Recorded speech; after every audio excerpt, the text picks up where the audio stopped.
This is David Graeber's 2007 essay, There Never Was a West, or Democracy Emerges from the Spaces in Between. What follows emerges largely from my own experience of the alternative globalization movement, where issues of democracy have been very much at the center of debate. Anarchists in Europe or North America and indigenous organizations in the global South have found themselves locked in remarkably similar arguments. Is democracy an inherently Western concept? Does it refer a form of governance, a mode of communal self-organization, or a form of government, one particular way of organizing a state apparatus? Does government necessarily imply majority rule? Is representative democracy really democracy at all? Is the word permanently tainted by its origins in Athens, a militaristic, slave-owning society founded on systemic repression of women? Or does what we now call democracy have any real historical connection to Athenian democracy in the first place? Is it possible for those trying to develop decentralized forms of consensus-based direct democracy to reclaim the word? If so, how will we ever convince the majority of people in the world that democracy has nothing to do with electing representatives? If not, if we instead accept the standard definition and start calling direct democracy something else, how can we say we're against democracy, a word with such universally positive associations? These are arguments about words much more than they are arguments about practices.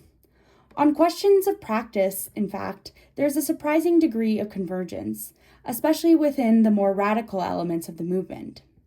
Whether one is talking with members of Zapatista movements in Chiapas, unemployed piqueteros in Argentina, Dutch squatters, or anti-eviction activists in South African townships, almost everyone agrees on the importance of horizontal rather than vertical structures. The need for initiatives to rise up from relatively small, self-organized autonomous groups rather than being conveyed downward through chains of command. The rejection of permanent named leadership structures and the need to maintain some kind of mechanism, whether these be North American-style facilitation, Zapatista-style women and youth caucuses, or any of an endless variety of other possibilities, to ensure that the voices of those who would normally find themselves marginalized or excluded from traditional participatory mechanisms are heard. Some of the bitter conflicts of the past, for example, between partisans of majority voting versus partisans of consensus process, have been largely resolved, or perhaps more accurately seem increasingly irrelevant, as more and more social movements use full consensus only within smaller groups and adopt various forms of modified consensus for larger coalitions. Something is emerging. The problem is what to call it. Many of the key principles of the movement, self-organization, voluntary association, mutual aid, the refusal of state power, derive from the anarchist tradition. Still, many who embrace these ideas are reluctant or flat out refuse to call themselves anarchists. Similarly with democracy. My own approach has normally been to openly embrace both terms, to argue, in fact, that anarchism and democracy are, or should be, largely identical. However, as I say, there is no consensus on this issue, nor even a clear majority view. It seems to me these are tactical political questions more than anything else. The word democracy has meant any number of different things over the course of its history. When first coined, it referred to a system in which the citizens of a community made decisions by equal vote in a collective assembly.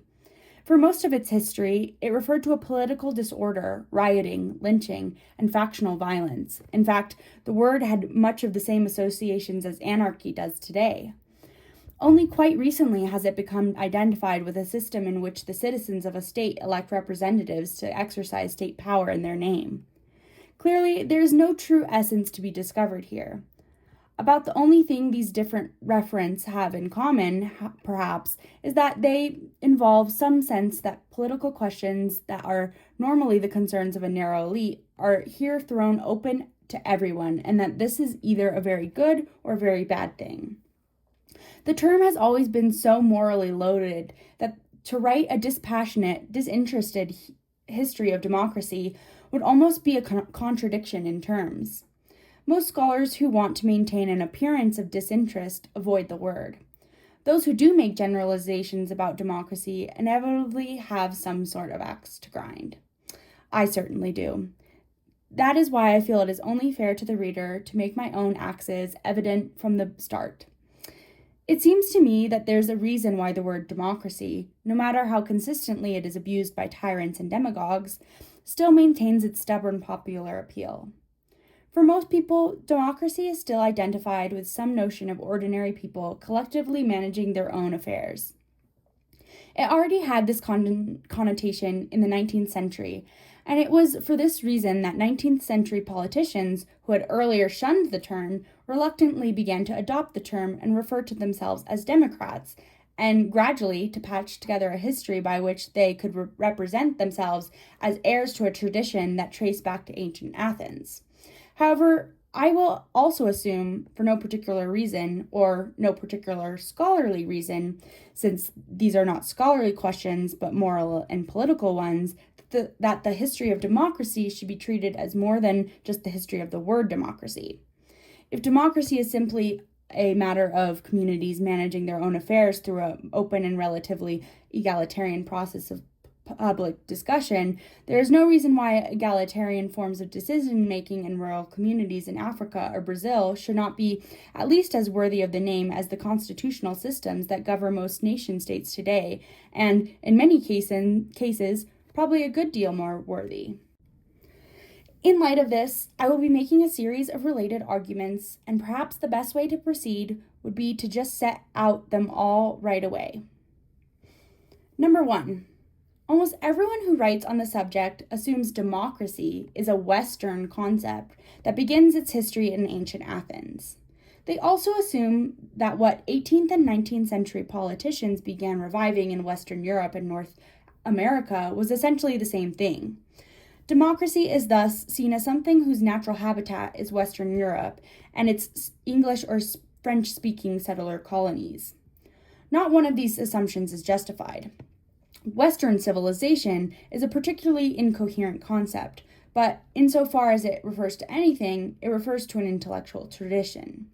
This intellectual tradition is, overall, just as hostile to anything we would recognize as democracy as those of India, China, or Mesoamerica. Number 2.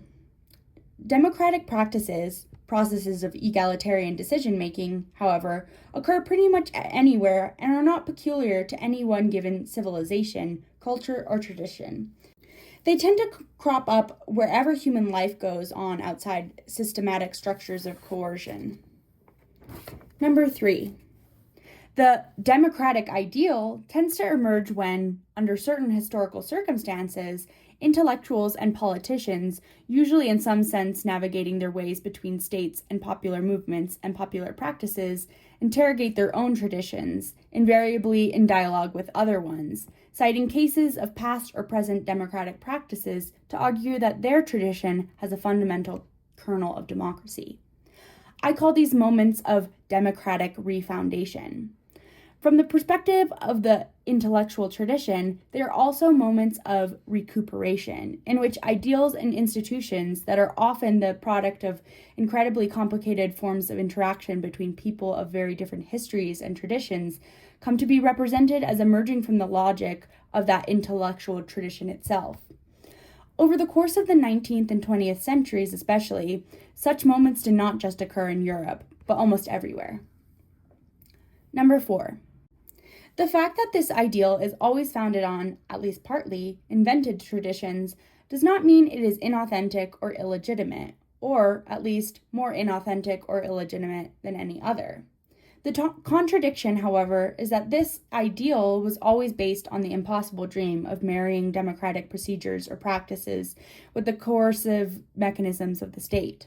The results are not democracies in any meaningful sense of the word, but republics with a few, usually fairly limited, democratic elements.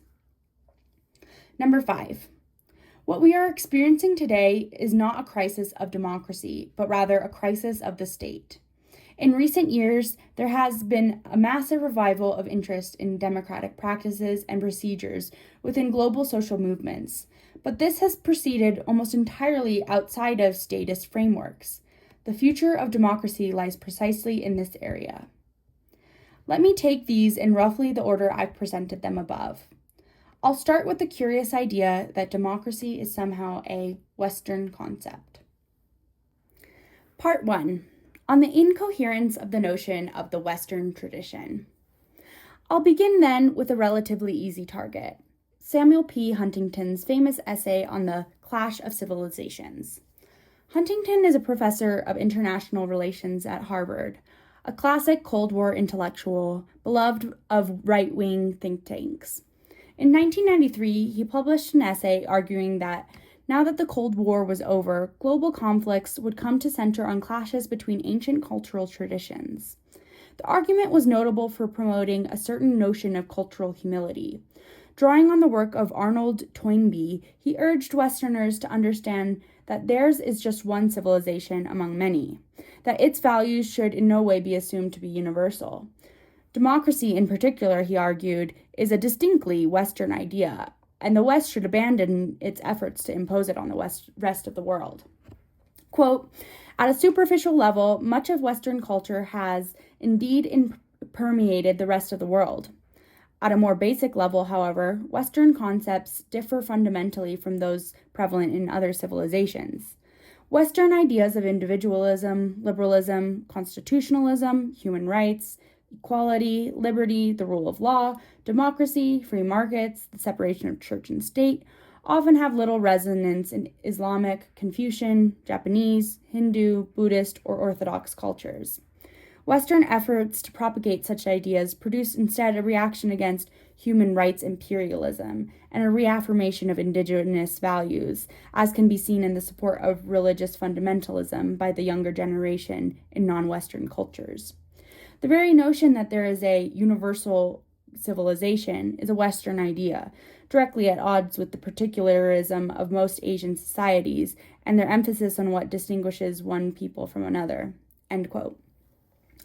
The list of Western concepts is fascinating from a number of angles.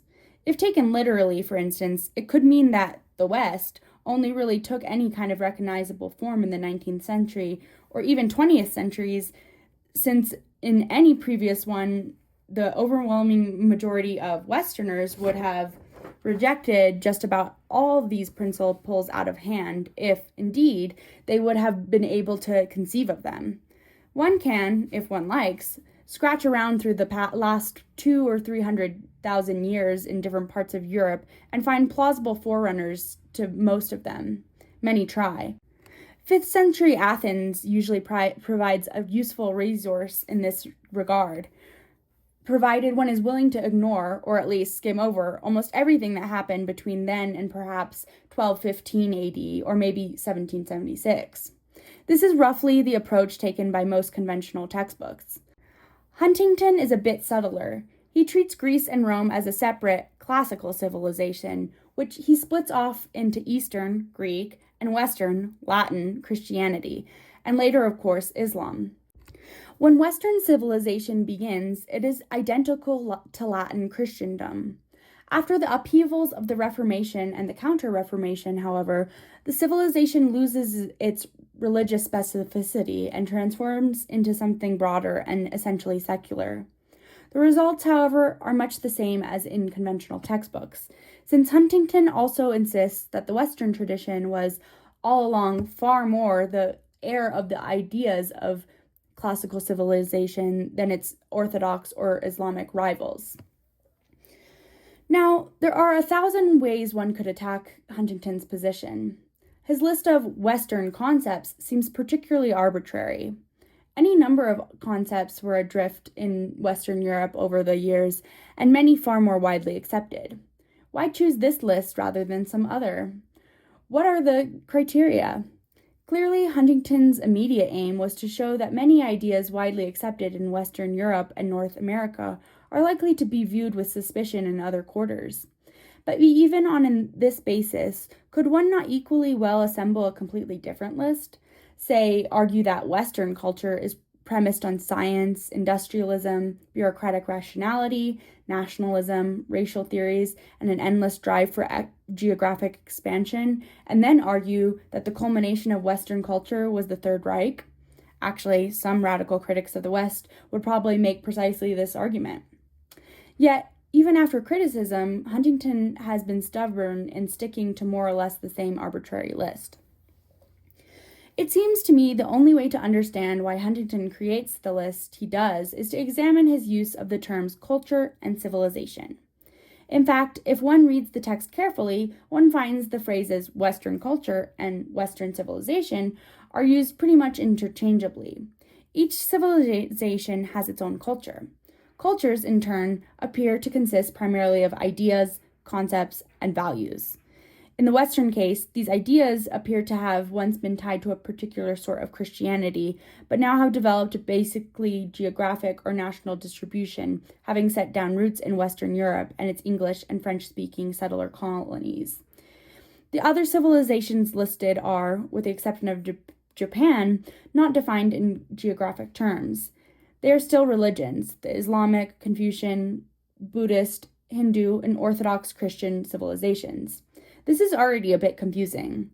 Why should the West have stopped being primarily defined in religious terms around 1520, despite the fact that most Westerners continued to call themselves Christians, while the others all remain so, despite the fact that most Chinese, for example, would certainly not call themselves Confucians?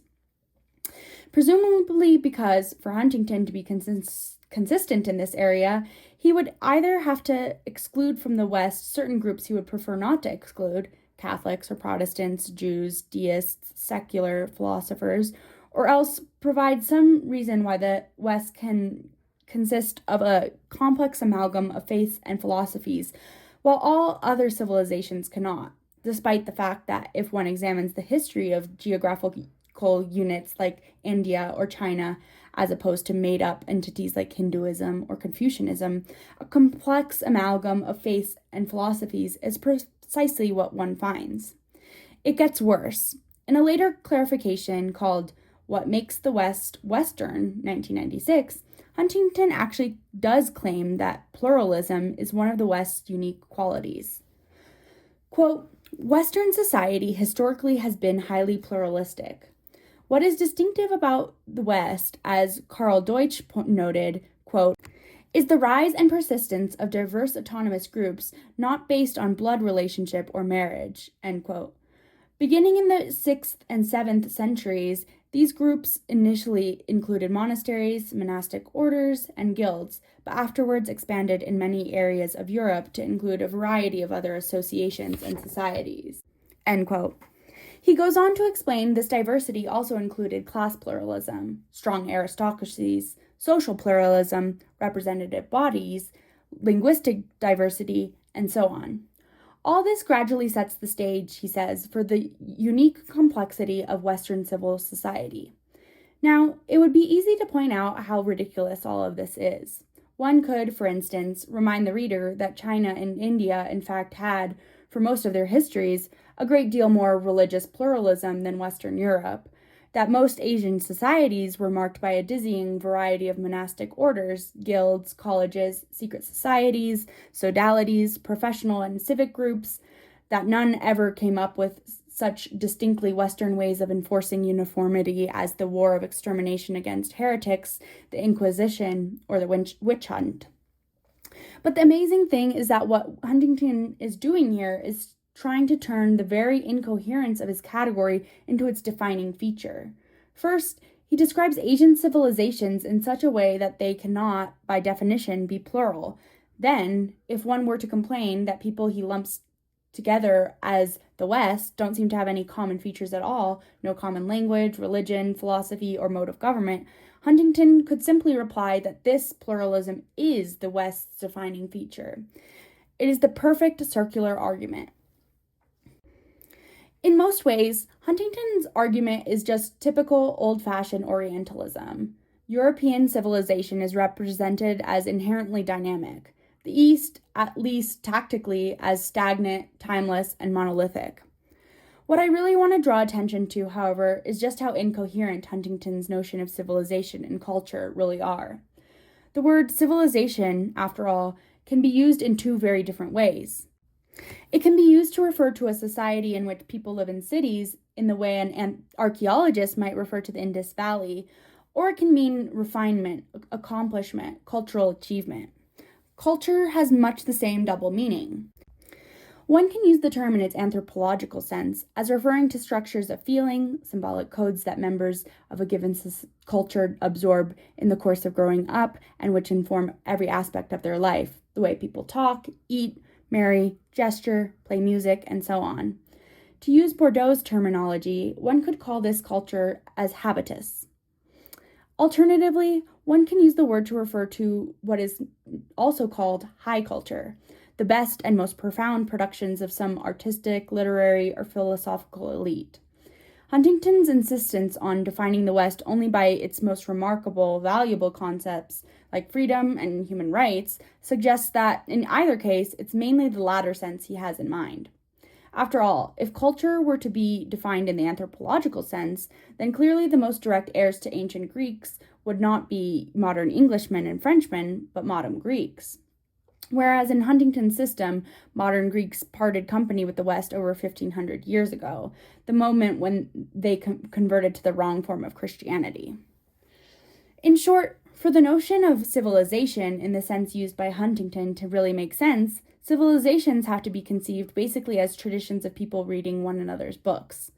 It is possible to say Napoleon or Disraeli are more heirs to Plato and Thucydides than a Greek shepherd of their day for one reason only. Both men were more likely to have read Plato and Thucydides. Western culture is not just a collection of ideas. It is a collection of ideas that are taught in textbooks and discussed in lecture halls, cafes, or literary salons. If it were not, it would be hard to imagine how one could end up with a civilization that begins in ancient Greece, passes to ancient Rome, maintains kind of a half-life in the medieval Catholic world, revives in the Italian Renaissance, and then passes mainly to dwell in those countries bordering the North Atlantic. It would also be impossible to explain how, for the most of their history, Western concepts like human rights and democracy existed only in potentia. We could say this is a literary and philosophical tradition, a set of ideas first imagined in ancient Greece, then conveyed through books, lectures, and seminars over several thousand years, drifting as they did westward until their liberal and democratic potential was fully realized in a small number of countries bordering the Atlantic a century or two ago. Once they became enshrined in new democratic institutions, they began to worm their way into ordinary citizens' social and political common sense. Finally, their proponents saw them as having universal status and tried to impose them on the rest of the world. But here they hit their limits, because they cannot ultimately expand to areas where there are equally powerful rival textual traditions based in Quranic scholarship or the teachings of the Buddha that inculcate other concepts and values. This position, at least, would be intellectually consistent. One might call it the great books theory of civilization. In a way, it's quite compelling. Being Western, one might say, has nothing to do with habitus. It is not about the deeply embodied understandings of the world one absorbs in childhood that makes certain people upper-class English women, others Bavarian farm boys, or Italian kids from Brooklyn. The West is, rather, the literary philosophical tradition into which all of them are initiated, mainly in adolescence. Though certainly some elements of that tradition do gradually become part of everyone's common sense. The problem is that if Huntington applied this model consistently, it would destroy his argument. If civilizations are not deeply embodied, why then should an upper-class Peruvian woman or a Bangladeshi farm boy not be able to take the same curriculum and become just as Western as anyone else? But this is precisely what Huntington is trying to deny. As a result, he is forced to continually slip back and forth between the two meanings of civilization and the two meanings of culture. Mostly, the West is defined by its loftiest ideals. But sometimes it's defined by its ongoing institutional structure. For example, All those early medieval guilds and monastic orders, which do not seem to be inspired by readings of Plato and Aristotle, but cropped up all on their own accord. Sometimes Western individualism is treated as an abstract principle, usually suppressed, an idea preserved in ancient texts, but occasionally poking out its head in documents like the Magna Carta. Sometimes it is treated as a deeply embedded folk understanding, which will never make intuitive sense to those raised in a different cultural tradition. Now, as I say, I chose Huntington largely because he's such an easy target. The argument in The Clash of Civilizations is unusually sloppy. Critics have duly savaged most of what he's had to say about non-Western civilizations. The reader may, at this point, feel justified to wonder why I'm bothering to spend so much time on him. The reason is that, in part because they are so clumsy, Huntington's arguments bring out the incoherence in assumptions that are shared by almost everyone. None of his critics, to my knowledge, have challenged the idea that there is an entity that can be referred to as the West, that can be treated simultaneously as a literary tradition originating in ancient Greece, and as the common sense culture of people who live in Western Europe and North America today. The assumption that concepts like individualism and democracy are somehow peculiar to it goes similarly unchallenged. All this is simply taken for granted as the grounds of debate. Some proceed to celebrate the West as the birthplace of freedom. Others denounce it as a source of imperial violence. But it is almost impossible to find a political or philosophical or social thinker on the left or the right who doubts one can say meaningful things about the Western tradition at all. Many of the most radical, in fact, seem to feel it is impossible to say meaningful things about anything else. Parenthetical note on the slipperiness of the Western eye. What I am suggesting is that the very notion of the West is founded on a constant blurring of the line between textual traditions and the form of everyday practice. To offer a particularly vivid example, in the 1920s, a French philosopher named Lucien Lévy-Bruhl wrote a series of books proposing that many of the societies studied by anthropologists advised a pre-logical mentality. Where modern Westerners employ logico-experimental thought, he argued primitives employ profoundly different principles. The whole argument need not be spelled out. Everything Lévy-Bruhl said about primitive logic was attacked almost immediately, and his argument is now considered entirely discredited. What his critics did not, generally speaking, point out is that Lévy-Bruhl was comparing apples and oranges. Basically, what he did was assemble the most puzzling ritual statements or surprising reactions to unusual circumstances he could call from the observations of European missionaries and colonial officials in Africa, New Guinea, and similar places, and try to extrapolate the logic. He then compared this material, not with similar material collected in France or some other Western country, but rather with a completely idealized conception of how Westerners ought to behave, based on philosophical and scientific texts, buttressed, no doubt, by observations about the way philosophers and other academics act while discussing and arguing about such texts. The results are manifestly absurd. We all know that ordinary people do not in fact apply Aristotelian syllogisms and experimental methods to their daily affairs. But it is the special magic of this style of writing is that one is never forced to confront this. Because, in fact, this style of writing is also extremely common. How does this magic work? Largely by causing the reader to identify with a human being of unspecified qualities who's trying to solve a puzzle. One sees it in the Western philosophical tradition, especially starting with the works of Aristotle, that, especially compared with similar works in other philosophical traditions, which rarely start from such decontextualized thinkers, give us the impression the universe was created yesterday, suggesting no prior knowledge is necessary. Even more, there is the tendency to show a commonplace narrator confronted with some kind of exotic practices. This is what makes it possible, for example, for a contemporary German to read Tacitus's Germania and automatically identify with the perspective of the Italian narrator, rather than with his own ancestor, or an Italian atheist to read an Anglican missionary's account of some ritual in Zimbabwe without ever having to think about the observer's dedication to bizarre tea rituals or to the doctrine of transubstantiation. Hence, the entire history of the West can be framed as a story of inventions and discoveries. Most of all, there is the fact that it is precisely when one actually begins to write a text to address these issues, as I am doing now, that one effectively becomes part of the canon and the tradition most comes to seem overwhelmingly escapable.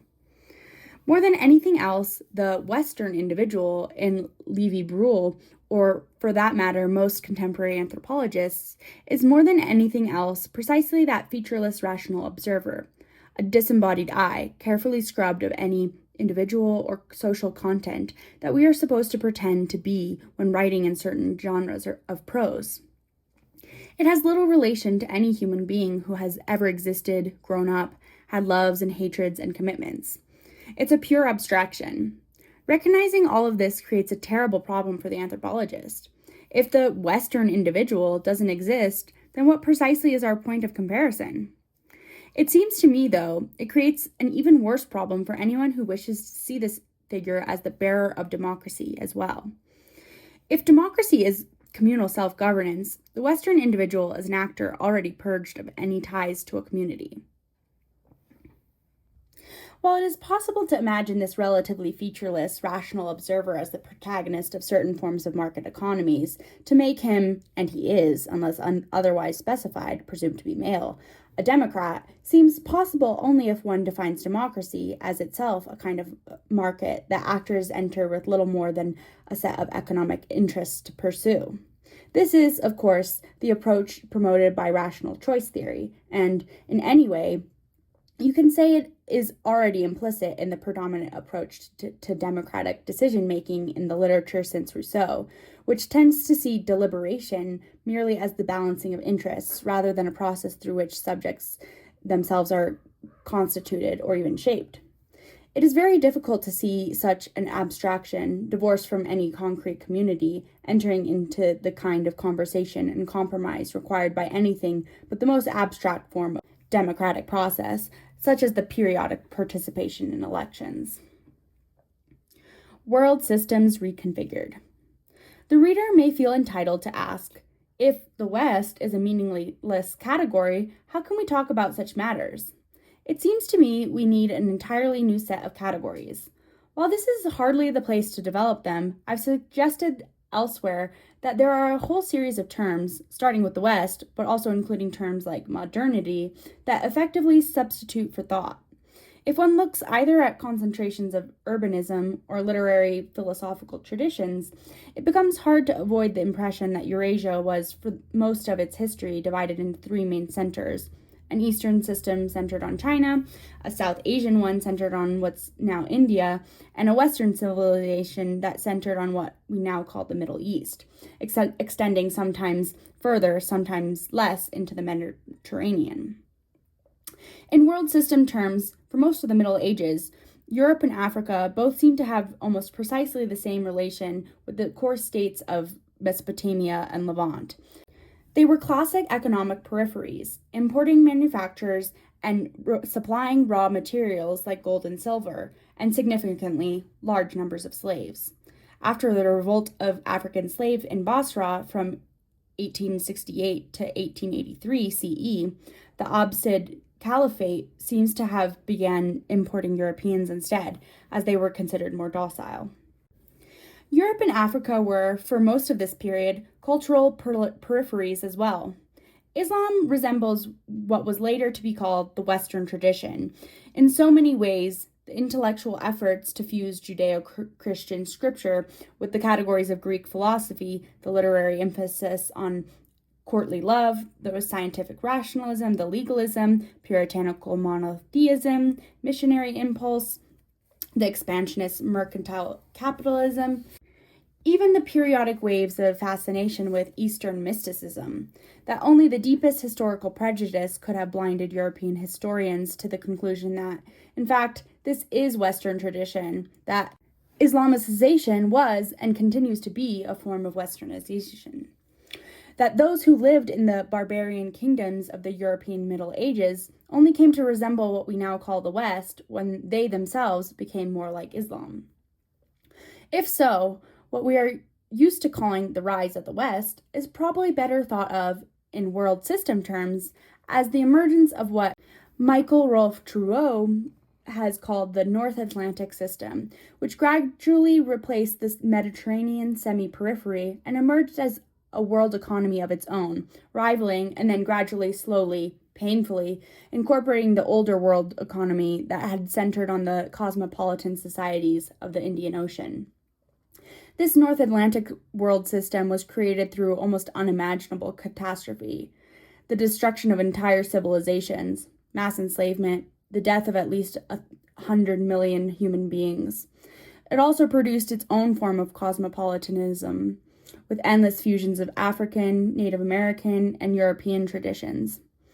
Much of the history of the seaborne North Atlantic proletariat is only beginning to be reconstructed. A history of mutinies, pirates, rebellions, defections, experimental communities, and every sort of antinomian and populist idea largely squelched in conventional accounts, much of it permanently lost, but which seems to have played a key role in many of the radical ideas that came to be referred to as democracy. This is jumping ahead. For now, I just want to emphasize that rather than a history of civilizations developing through some Herderian or Hegelian process of internal unfolding, we are dealing with societies that are thoroughly entangled. Part 3. Democracy was not invented. I began this essay by suggesting that one can write the history of democracy in two very different ways.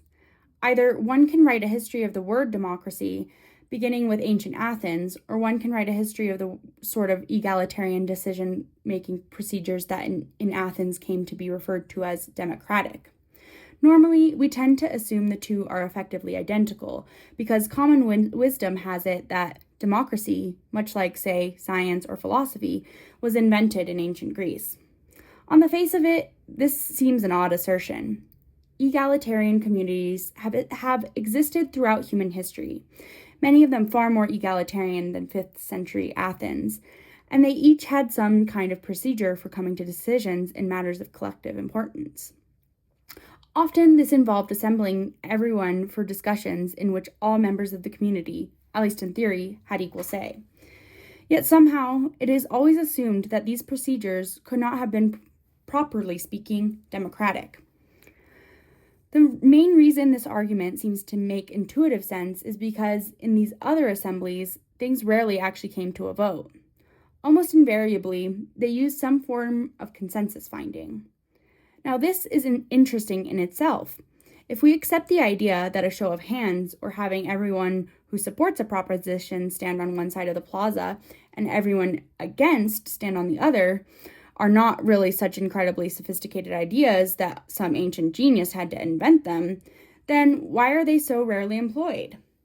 Why, instead, did communities invariably prefer the apparently much more difficult task of coming to unanimous decisions? The explanation I would propose is this.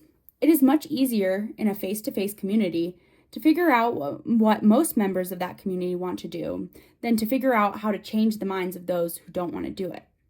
Consensus decision-making is typical of societies where there would be no way to compel a minority to agree with a majority decision, either because there is no state with a monopoly of coercive force, or because the state has no interest in or does not tend to intervene in local decision-making.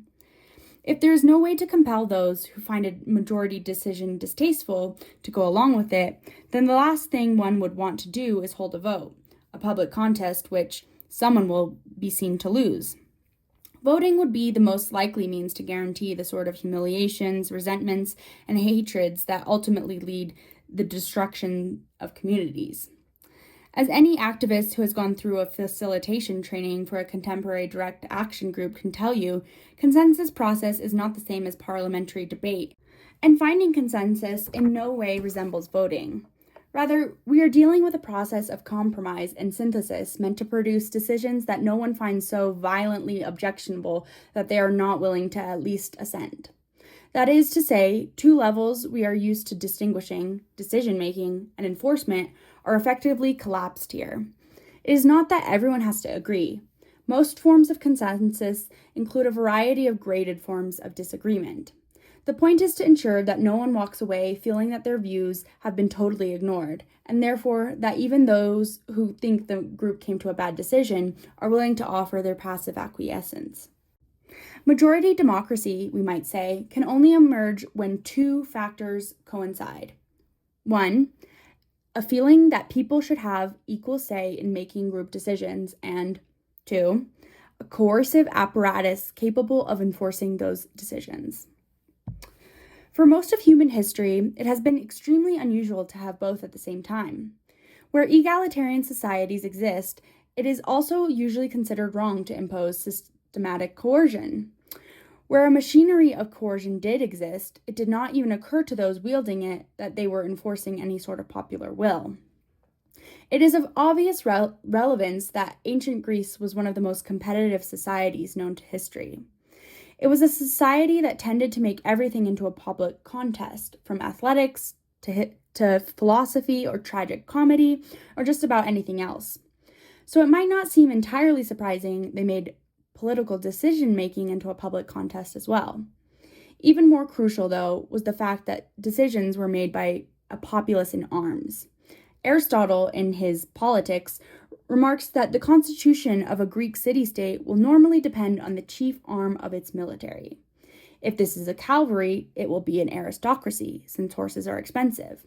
If hoplite infantry, it will be oligarchic, as all could not afford the armor and training. If its power was based in the navy or light infantry, one can expect a democracy, as anyone can row or use a sling. In other words, if a man is armed, then one pretty much has to take his opinions into account. One can see how this worked at its starkest in Xenophon's Anabasis, which tells the story of an army of Greek mercenaries who suddenly find themselves leaderless and lost in the middle of Persia. They elect new officers and then hold a collective vote to decide what to do next. In a case like this, even if the vote was 60-40, everyone could see the balance of forces and what would happen if things actually came to blows. Every vote was, in a real sense, a conquest. In other words, here too decision-making and the means of enforcement were effectively collapsed, or could be, but in a rather different way. Roman legions could be similarly democratic. This was the main reason they were never allowed to enter the city of Rome. And when Machiavelli revived the notion of a democratic republic at the dawn of the modern era, he immediately reverted to a notion of a populace in arms. This in turn might help explain the term democracy itself, which appears to have been coined as something of a slur by its elitist opponents.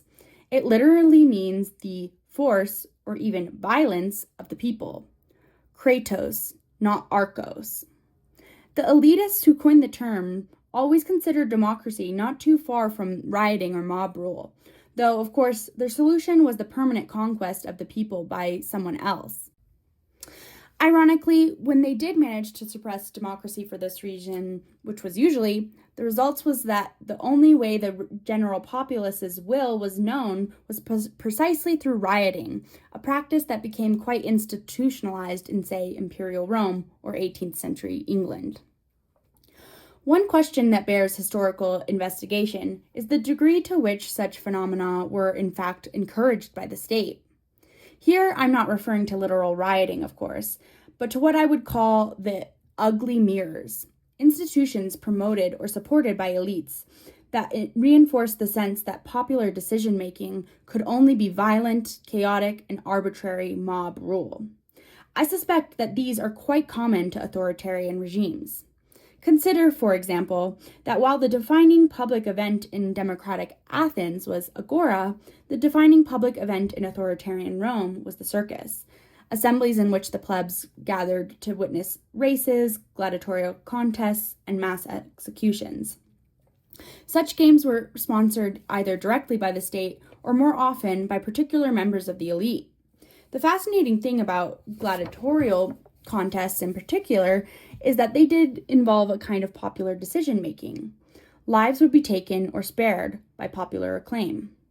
However, where the procedures of the Athenian agora were designed to maximize the dignity of the demos and the thoughtfulness of its deliberations, despite the underlying elements of coercion and its occasional capability of making terrifyingly bloodthirsty decisions, the Roman circus was almost exactly the opposite.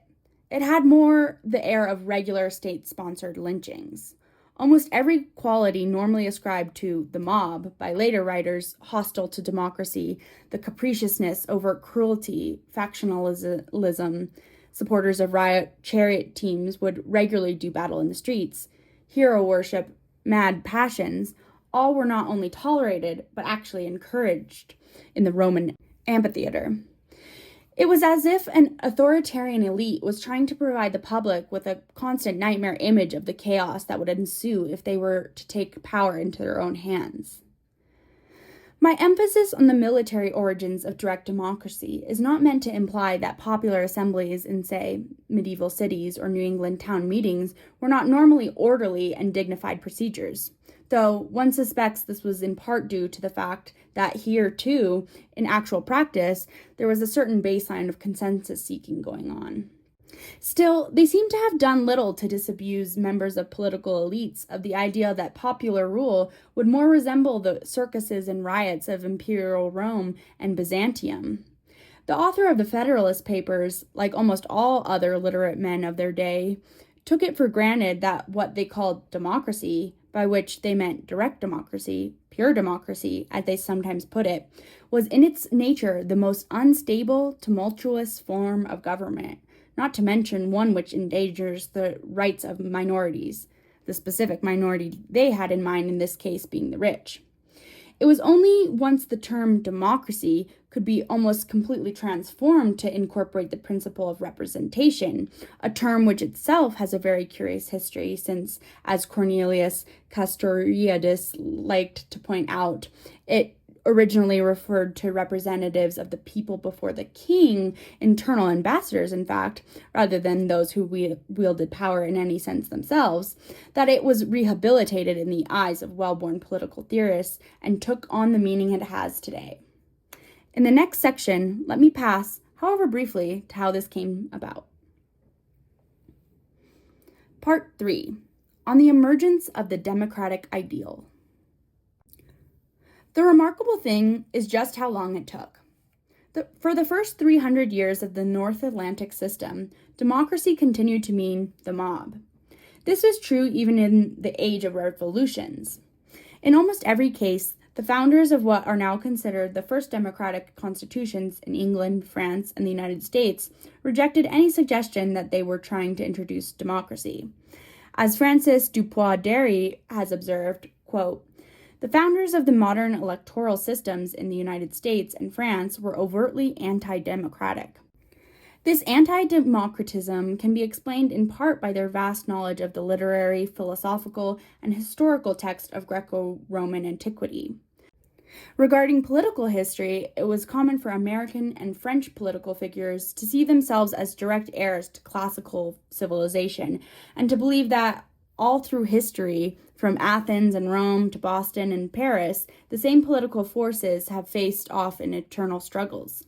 The founders sided with the historical Republican forces against the aristocratic and democratic ones. And the Roman Republic was the political model for both the Americans and the French, whereas Athenian democracy was a despised countermodel." End quote. In the English-speaking world, for example, most educated people in the late 18th century were familiar with Athenian democracy, largely through a translation of Thucydides by Thomas Hobbes. Their conclusion that democracy was unstable, tumultuous, prone to factionalism and demagoguery, and marked by a strong tendency to turn to despotism was hardly surprising. Most politicians, then, were hostile to anything that smacked of democracy precisely because they saw themselves as heirs to what we now call the Western tradition. The ideal of the Roman Republic was enshrined, for example, in the American Constitution, whose framers were quite consciously trying to imitate Rome's mixed constitution, balancing monarchical, aristocratic, and democratic elements. John Adams, for example, in his Defense of the Constitution, 1797, argued that truly egalitarian societies do not exist, that every known human society has a supreme leader, an aristocracy, whether of wealth or a natural aristocracy of virtue, and a public, and that the Roman constitution was the most perfect in balancing the powers of each. The American Constitution was meant to reproduce this balance by creating a powerful presidency, a state to represent the wealthy, and a Congress to represent the people, though the powers of the latter were largely limited to ensuring popular control over the distribution of tax money. This Republican ideal lies at the basis of all democratic constitutions, and to this day, many conservative thinkers in America like to point out that America is not a democracy, it's a republic. On the other hand, as John Markoff notes, quote, those who called themselves Democrats at the tail end of the 18th century were likely to be very suspicious of parliaments, downright hostile to competitive political parties, critical of secret ballots, uninterested or even opposed to women's suffrage, and sometimes tolerant of slavery. End quote. Again, hardly surprising for those who wish to revive something along the lines of ancient Athens. At the time, outright Democrats of this sort, men like Tom Paine, for instance, were considered a tiny minority of rabble-rousers, even within revolutionary regimes. Things only began to change over the course of the next century. In the United States, as the franchise widened in the first decades of the 19th century and politicians were increasingly forced to seek the votes of small farmers and urban laborers, some began to adopt the term. Andrew Jackson led the way. He started referring to himself as a Democrat in the 1820s. Within 20 years, almost all political parties, not just populists, but even the more conservative, began to follow suit. In France, socialists began calling for democracy in the 1830s, with similar results. Within 10 or 15 years, the term was being used by even moderate and conservative Republicans forced to compete with them for the popular vote. The same period saw a dramatic reprisal of Athens, which, again, starting in the 1820s, began to be represented as embodying a noble idea of public participation rather than a nightmare of violent crowd psychology. This is not, however, because anyone at this point was endorsing Athenian-style direct democracy, even on the local level. In fact, one rather imagines it was precisely this fact that made the rehabilitation of Athens possible. For the most part, politicians simply began substituting the word democracy for republic, without any change in meaning. I suspect the new positive appraisal of Athens had more to do with popular fascination with events in Greece at the time than anything else, specifically the War of Independence against the Ottoman Empire between 1821 and 1829. It was hard not to see it as modern replay of the clash between the Persian Empire and Greek city-states narrated by Herodotus, a kind of founding text of the opposition between freedom-loving Europe and despotic East, and of course, changing one's frame of reference from Thucydides and to Herodotus could only do Athens' image good. When novelists like Victor Hugo and poets like Walt Whitman began touting democracy as a beautiful ideal, as they soon began to do, they were not, however, referring to word games on the parts of elite, but to the broader popular sentiment that had caused small farmers and urban laborers to look with favor on the term to begin with, even when political elite was still largely using it as a term of abuse. The democratic ideal, in other words, did not emerge from Western literary philosophical tradition. It was rather imposed on it. In fact, the notion that democracy was distinctly Western ideal only came much later. For most of the 19th century, when Europeans defined themselves against the East or the Orient, they did so precisely as Europeans, not Westerners. With few exceptions, the West referred to the Americas. It was only in the 1890s when Europeans began to see the United States as part of the same co-equal civilization that many started using the term in its current sense. Huntington's Western civilization comes even later. This notion was first developed in American universities in the years following World War I, at a time when German intellectuals were already locked in debate about whether they were part of the West at all. Over the course of the 20th century, the concept of Western civilization proved perfectly tailored for an age that saw the gradual dissolution of colonial empires, since it managed to lump together the former colonial metropoles with their wealthiest and most powerful settler colonies, at the same time insisting on their shared moral and intellectual superiority, and abandoning any notion that they necessarily had a responsibility to civilize anyone. The peculiar tension evident in phrases like Western science, Western freedoms, or Western consumer goods. Do these reflect universal truths that all human beings should recognize, or are they the product of one tradition among many, would appear to stem directly from the ambiguities of the historical moment? The resulting formulation is, as I've noted, so riddled with contradictions that it's hard to see how it could have arisen except to fill a very particular historical need. If you examine these terms more closely, however, it becomes obvious that all these Western objects are the product of endless entanglements. Western science was patched together out of discoveries made on many continents and is now largely produced by non-Westerners. Western consumer goods were always drawn from materials taken from all over the world, many explicitly imitated Asian products, and nowadays are all produced in China. Can we say the same of Western freedoms? The reader can probably guess what my answer will be. Part 4. Recuperation. In debates about the origins of capitalism, one of the main bones of contention is whether capitalism, or alternatively industrial capitalism, emerged primarily within European societies, or whether it can only be understood in the context of a larger world system connecting Europe and its overseas possessions, markets, and sources of labor overseas. It is possible to have the argument, I think, because so many capitalist forms began so early, many could be said to already be present, at least in embryonic form, at the very dawn of European expansion. This can hardly be said for democracy. Even if one is willing to follow by now accepted convention and identify republican forms of government with that word, democracy only emerges within centers of empire like England and France and colonies like the United States, after the Atlantic system had existed for almost 300 years. Giovanni Archi, Iftikhar Ahmed, and Minwen Shi have produced what's, to my mind, one of the more interesting responses to Huntington, a world systemic analysis of European expansion, particularly in Asia, over the last several centuries.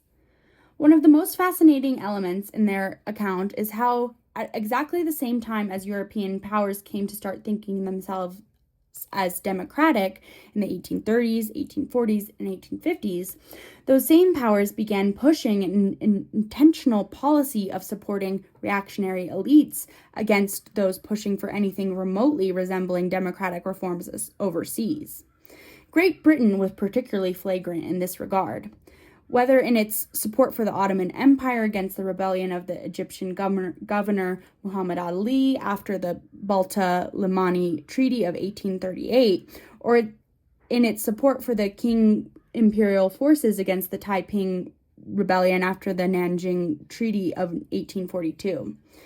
In either case, Britain first found some excuse to launch a military attack on one of the great ancient regimes, defeated it militarily, imposed a commercially advantageous treaty, and then, almost immediately upon doing so, swung around to prop that same regime up against political rebels who clearly were closer to their own supposed Western values than the regime itself. In the first case, a rebellion aiming to turn Egypt into something more like a modern nation-state. In the second, an egalitarian Christian movement calling for a universal brotherhood. After the Great Rebellion of 1857 in India, Britain began employing the same strategy in her own colonies, self-consciously propping up landed magnates and the petty rulers of native states within its own Indian empire. All of this was buttressed on the intellectual level by the development around the same time of Orientalist theories that argued that in Asia, such authoritarian regimes were inevitable and democratizing movements were unnatural or did not exist.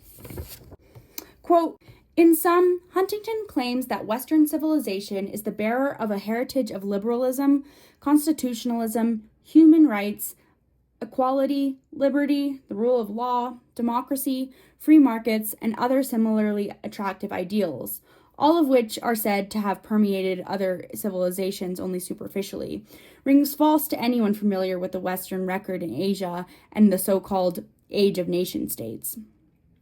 In this long list of ideals, it is hard to find a single one that was not denied in part or full by the leading Western powers of the epoch in their dealing either with the peoples they subjected to direct colonial rule or with the governments over which they sought to establish suzerainty. And conversely, it is just as hard to find a single one of those ideals that was not upheld by movements of national liberation in their struggle against the Western powers. In upholding these ideals, however, non-Western peoples and governments invariably combined them with ideals derived from their own civilizations in those spheres in which they had little to learn from the West. End quote. Actually, I think one could go much further. Opposition to European expansion in much of the world, even quite early on, appears to have been carried out in the name of Western values that the Europeans in question did not yet even have.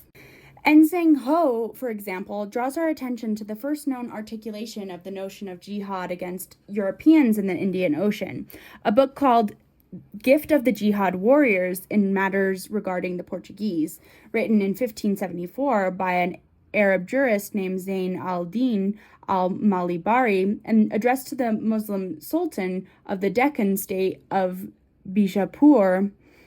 In it, the author makes a case that it is justified to wage war against the Portuguese, specifically because they destroyed a tolerant, pluralistic society in which Muslims, Hindus, Christians, and Jews had always managed to coexist. In the Muslim trading ecume of the Indian Ocean, some of Huntington's values, a certain notion of liberty, a certain notion of equality, some very explicit ideas about freedom of trade and the rule of law, had long been considered important. Others, such as religious tolerance, might well have become values as a result of Europeans coming onto the scene, if only by point of contrast. My real point is that one simply cannot lay any of these values down to the one particular moral, intellectual, or cultural tradition. They arise, for better or worse, from exactly this sort of interaction. I also want to make another point, though. We are dealing with the work of a Muslim jurist writing a book addressed to a South Indian king. The values of tolerance and mutual accommodation he wishes to defend, actually, these are our terms, he himself speaks of kindness, might have emerged from a complex intercultural space outside the authority of any overreaching state power, and they might have only crystallized as values in the face of those who wish to destroy that space. Yet, in order to write about them, to justify their defense, he was forced to deal with states and frame his argument in terms of a single literary philosophical tradition. In this case, the legal tradition of Sunni Islam. There was an act of reincorporation. There inevitably must be, once one re-enters the world of state power and textual authority. And when later authors write about such ideas, they tend to represent matters as if the ideals emerged from that tradition rather than from the spaces in between. So do historians. In a way, it's almost inevitable that they should do so, considering the nature of their source material. They are, after all, primarily students of textual traditions, and information about the spaces in between is often very difficult to come by. What's more, they are at least dealing with the Western tradition, writing in part within the same literary tradition as their sources. This is what makes the real origins of democratic ideals, especially that popular enthusiasm for ideas of liberty and popular sovereignty that obliged politicians to adopt the term to begin with, so difficult to reconstruct. Recall here what I said earlier about the slipperiness of the Western eye. The tradition has long had a tendency to describe alien societies as puzzles to be deciphered by a rational observer. As a result, descriptions of alien societies were often used around this time as a way of making a political point, whether contrasting European societies with the relative freedom of Native Americans or the relative order of China. But they did not tend to acknowledge the degree to which they were themselves entangled with those societies and to which their own institutions were influenced by them. In fact, as any student of early anthropology knows, even authors who were themselves part Native American or part Chinese, or who had never set foot in Europe, would tend to write this way. As men or women of action, they would negotiate their way between worlds. When it came time to write about their experiences, they would become featureless abstractions. When it came time to write institutional histories, they referred back, almost invariably, to the classical world. The influence debate. In 1977, a historian of the Iroquois Confederacy, himself a Native American and member of AIM, the American Indian Movement, wrote an essay proposing that certain elements of the U.S. Constitution, particularly its federal structure, were inspired in part by the League of Six Nations. He expanded on the argument in the 1980s with another historian, David Johansen, suggesting that, in a larger sense, what we now would consider America's democratic spirit was partly inspired by the example of Native Americans. Some of the specific evidence they assembled was quite compelling. The idea of forming some sort of federation of colonies was indeed proposed by an Onondaga ambassador named Conasatigo, exhausted by having to negotiate with so many separate colonies during negotiations over the Lancaster Treaty in 1744. The image he used to demonstrate the strength of union, a bundle of 6 arrows, still appears on the seal of the Union of the United States. The number later increased to 13. Ben Franklin, present at the event, took up the idea and promoted it widely through his printing house over the next decade, and in 1754, his efforts came to fruition with a conference in Albany, New York, with representatives of the 6 nations in attendance, that drew up what came to be known as the Albany Plan of Union. The plan was ultimately rejected both by British authorities and colonial parliaments, but it was clearly an important first step. More importantly, perhaps, proponents of what has come to be called the influence theory argued that the values of egalitarianism and personal freedom that marked so many Eastern woodland societies served as a broader inspiration for the equality and liberty promoted by colonial rebels. When Boston patriots triggered their revolution by dressing up as Mohawks and dumping British tea into the harbor, they were making a self-conscious statement of their model for individual liberty. That Iroquois federal institutions might have had some influence on the U.S. Constitution was considered a completely unremarkable notion when it was occasionally proposed in the 19th century. When it was proposed again in the 1980s, it set off a political melee storm.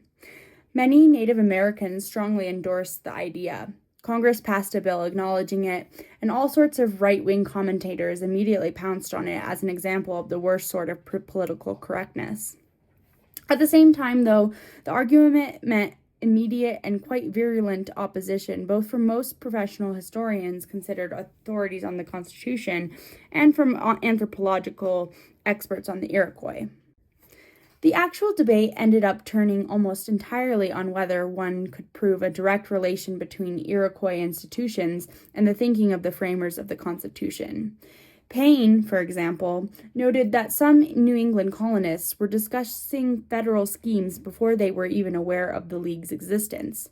In a larger sense, they argued that proponents of the influence theory had essentially cooked the books by picking out every existing passage in the writings of colonial politicians that praised Iroquoian institutions, while ignoring hundreds of texts in which those same politicians denounced the Iroquois and Indians in general as ignorant, murdering savages. Their opponents, they said, left the reader with the impression that explicit textual proof of an Iroquoian influence on the Constitution existed, and this was simply not the case.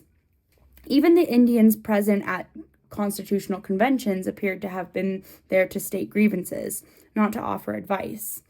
Invariably, when colonial politicians discussed the origins of their ideas, they looked to classical, biblical, or European examples. The Book of Judges, the Achaean League, the Swiss Confederacy, the United Provinces of the Netherlands. Proponents of the influence theory, in turn, replied that this kind of linear thinking was simplistic. No one was claiming the Six Nations were the only or even primary model for American federalism, just one of many elements that went into the mix. And considering that it was the only functioning example of a federal system of which the colonists had direct experience, to insist it had no influence whatever was simply bizarre. Indeed, some of the objections raised by anthropologists seem so odd. For example, Elizabeth Tooker's objection that since the League worked by consensus and reserved an important place for women, and the U.S. Constitution used a majority system and only allowed men to vote, one could not possibly have served as inspiration for the other. Or Dean Snow's remark that such claims, quote, muddle and denigrate the subtle and remarkable features of Iroquois government, end quote. One can only conclude that Native American activist Vine Deloria probably did have a point in suggesting much of this was simply an effort by scholars to protect what they considered their turf, a matter of intellectual property rights. The proprietary reaction is much clearer in some quarters. This myth isn't just silly, it's destructive, wrote one contributor to the New Republic. Obviously, Western civilization, beginning in Greece, had provided models of government much closer to the hearts of the founding fathers than this one. There was nothing to be gained by looking to the New World for inspiration, end quote. If one is speaking of the immediate perceptions of many of the United States' founding fathers, this may well be true, but if we are trying to understand the Iroquois influence on American democracy, then matters look quite different. As we've seen, the Constitution's framers did indeed identify with the classical tradition, but they were hostile to democracy for that very reason. They identified democracy with untrammeled liberty, equality, and insofar as they were aware of Indian customs at all, they were likely to see them as objectionable for precisely the same reasons. If one re-examines some of the mooted passages, this is precisely what one finds. John Adams, remember, had argued in his defense of the Constitution that egalitarian societies do not exist. Political power in every society is divided between the monarchical, aristocratic, and democratic principles. He saw the Indians as resembling the ancient Germans in that, quote, the democratical branch in particular is so determined that real sovereignty resided in the body of the people, end quote, which he said worked well enough when one was dealing with populations scattered over a wide territory with no real concentrations of wealth, but as the Goths found when they conquered the Roman Empire, could only lead to confusion, instability, and strife as soon as such populations became more settled and have significant resources to administer. His observations are typical. Madison, even Jefferson, tended to describe Indians, much as did John Locke, as exemplars of an individual liberty untrammeled by any form of state or systematic coercion, a condition made possible by the fact that Indian societies were not marked by significant divisions of property. They considered native institutions obviously inappropriate for a society such as their own, which did. Still, Enlightenment theory to the contrary, nations are not really created by the acts of wise lawgivers. Neither is democracy invented in texts, even if we are forced to rely on texts to divine its history. Actually, the men who wrote the Constitution were not only for the most part wealthy landowners, few had a great deal of experience in sitting down with a group of equals, at least until they became involved in colonial congresses. Democratic practices tend to first get hammered out in places far from the purview of such men. And if one sets out in search for which of their contemporaries had the most hands-on experience in such matters, the results are sometimes startling.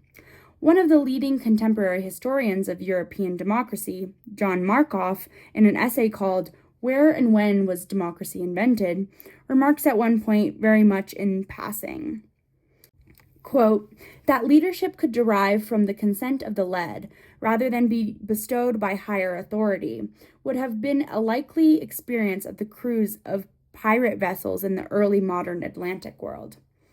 Pirate crews not only elected their captains, but were familiar with countervailing power in the forms of the quartermaster and ship's council, and contractually relations of individual and collectivity in the forms of written ship's articles specifying shares of booty and rates of compensation for on-the-job injury, end quote.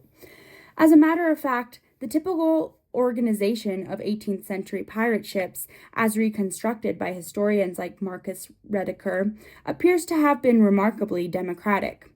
Captains were not only elected, they usually functioned much like Native American war chiefs, granted total power during chase or combat, then were treated like ordinary crewmen. Those ships whose captains were granted more general powers also insisted on the crew's right to remove them at any time for cowardice, cruelty, or any other reason. In every case, ultimate power rested in a general assembly that often ruled on even the most minor matters, always, apparently, by majority show of hands. All this might seem less surprising if one considers the pirates' origins. Pirates were generally mutineers. Sailors often originally pressed into service against their will in port towns across the Atlantic, who had mutinied against tyrannical captains and declared war against the whole world. They often became classic social bandits, wreaking vengeance against captains who abused crews and releasing or even rewarding those against whom they found no complaints. The makeup of crews was often extraordinarily heterogeneous. Quote, Black Sam Bellamy's crew of 1717 was a mixed multitude of all countries, including British, French, Dutch, Spanish, Swedish, Native American, African American, and 24 Africans who had been liberated from a slave ship, end quote. In other words, we are dealing with a collection of people in which there was likely to be at least some first-hand knowledge of a very wide range of directly democratic institutions, ranging from Swedish tings to African village assemblies to Native American councils, such as those from which the League of Seven Nations itself developed, suddenly finding themselves forced to improvise some mode of self-governance in the complete absence of any state. It was the perfect intercultural space of experiment. In fact, there was likely to be no more conducive ground for the development of new democratic institutions anywhere in the Atlantic world at the time. I bring this up for two reasons. One is obvious. We have no evidence that democratic practices developed on Atlantic pirate ships in the early part of the 18th century had any influence, direct or indirect, on the evolution of democratic constitutions 60 or 70 years later. Nor could we. While accounts of pirates and their adventurers circulated widely, having much the same popular appeal as they do today, and presumably at the time were likely to be at least a little more accurate than contemporary Hollywood versions, this would be about the very last influence a French, English, or colonial gentleman would ever have been willing to acknowledge. This is not to say that pirate practices were likely to have influenced democratic constitutions, only that we would not know if they did.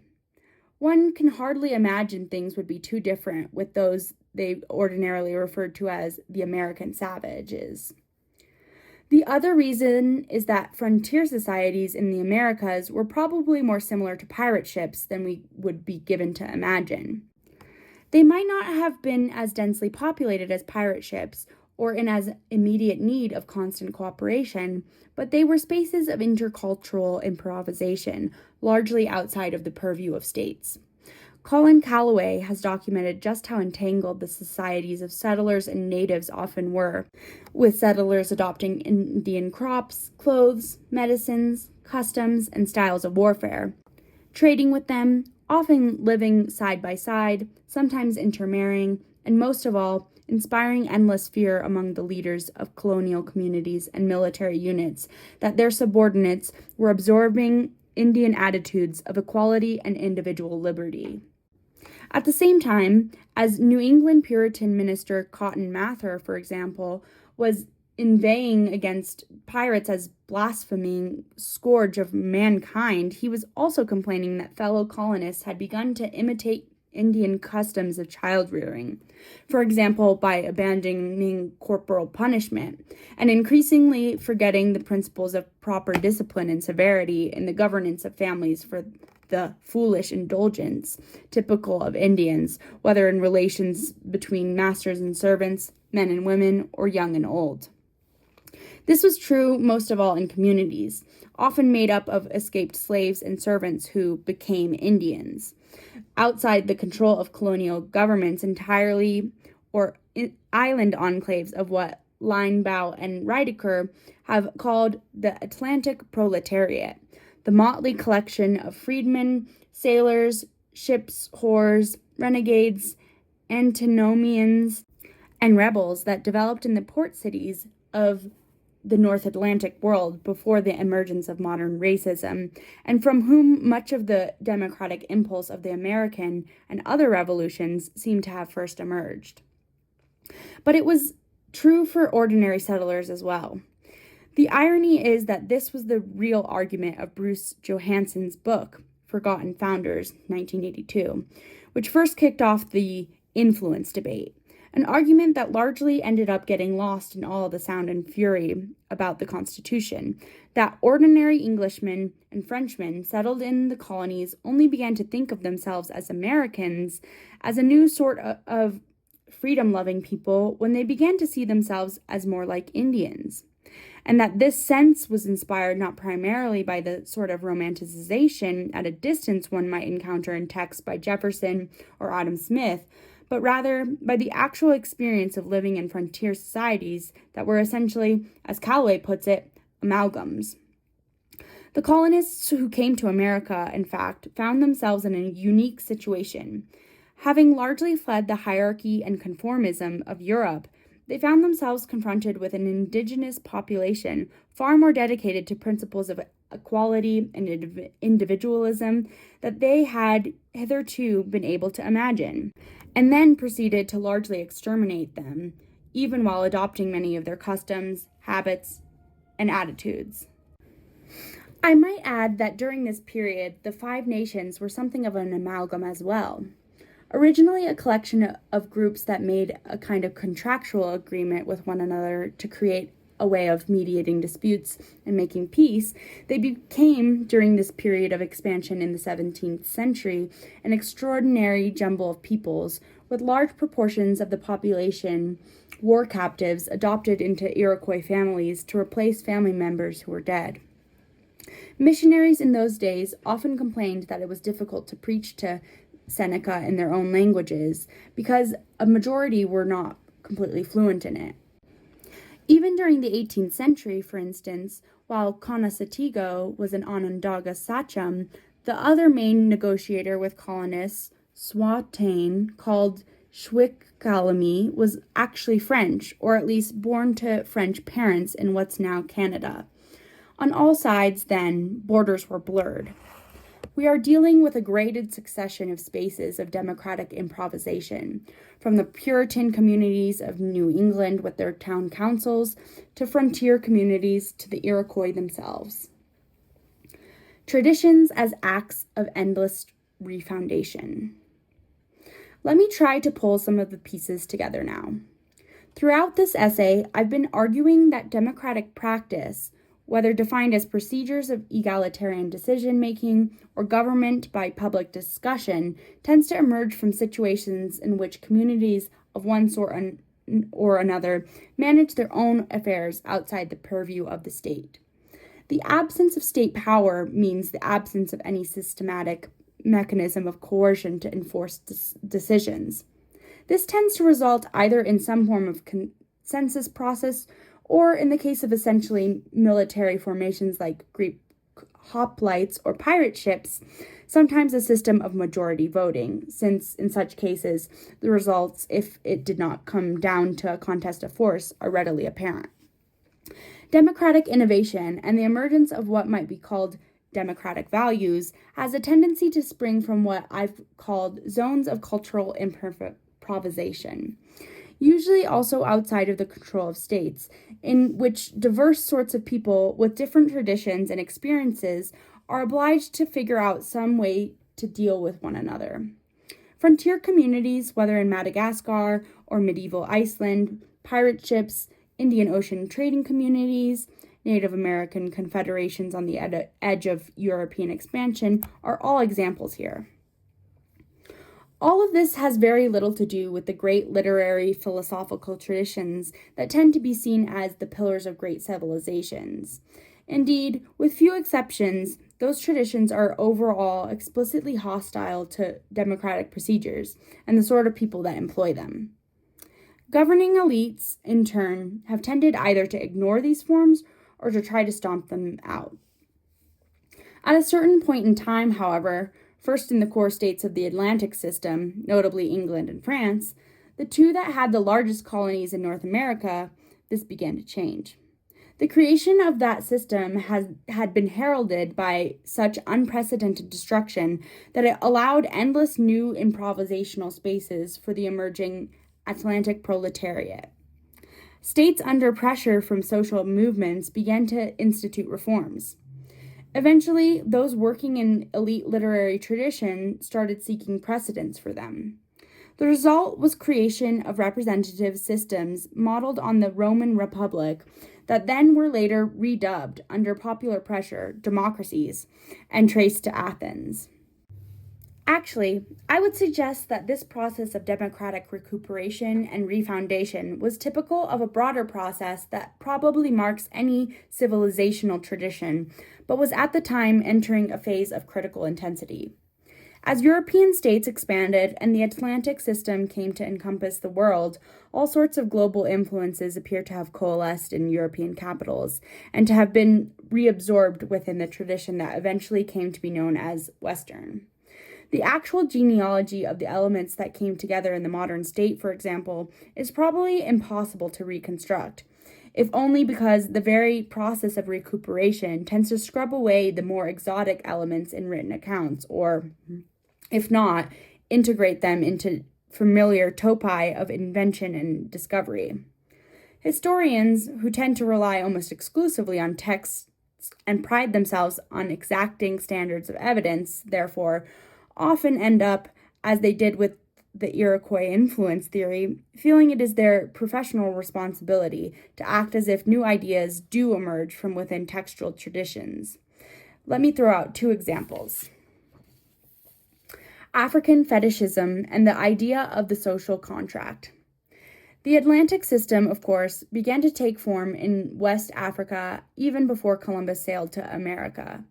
In a fascinating series of essays, Willem Pietz has described the life of the resulting coastal enclaves where Venetian, Dutch, Portuguese, and every other variety of European merchant and adventurer cohabitated with African merchants and adventurers speaking dozens of different languages, a mix of Muslim, Catholic, Protestant, and a variety of ancestral religions.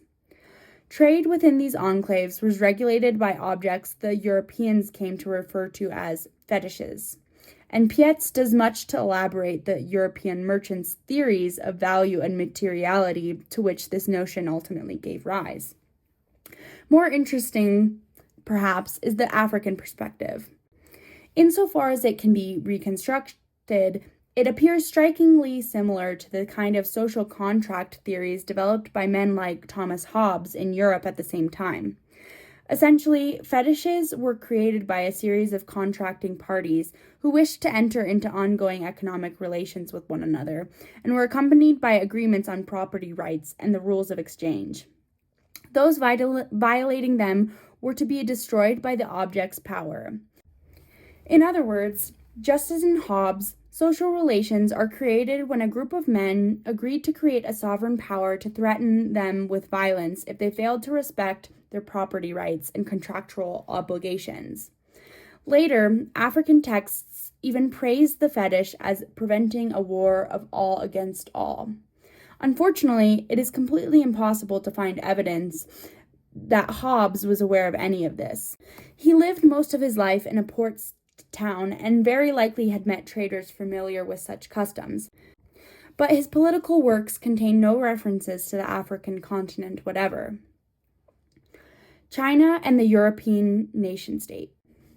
Over the course of the early modern period, European elites gradually conceived the ideal of governments that ruled over uniform populations, speaking the same language under a uniform system of law and administration, and eventually that this system also should be administered by a meritocratic elite whose training should consist largely in the study of literary classics in the nation's vernacular language. The odd thing is nothing approaching a precedent for a state of this sort existed anywhere in previous European history, though it almost exactly corresponded to the system Europeans believed to hold sway, and which, to a large extent, did hold sway in imperial China. Is there evidence for a Chinese influence theory? In this case, there is a little. The prestige of the Chinese government evidently being higher in the eyes of European philosophers than African merchants, such influences would not be entirely ignored. From Leibniz's famous remark that the Chinese should really be sending missionaries to Europe rather than the other way around, to the work of Montesquieu and Voltaire, one sees a succession of political philosophers extolling Chinese institutions, as well as a popular fascination with Chinese art, gardens, fashion, and moral philosophy, at exactly the time that absolutionism took form, only to fade away in the 19th century once China had become the object of European imperial expansion. Obviously, none of this constitutes proof that the modem nation state is in any way of Chinese inspiration.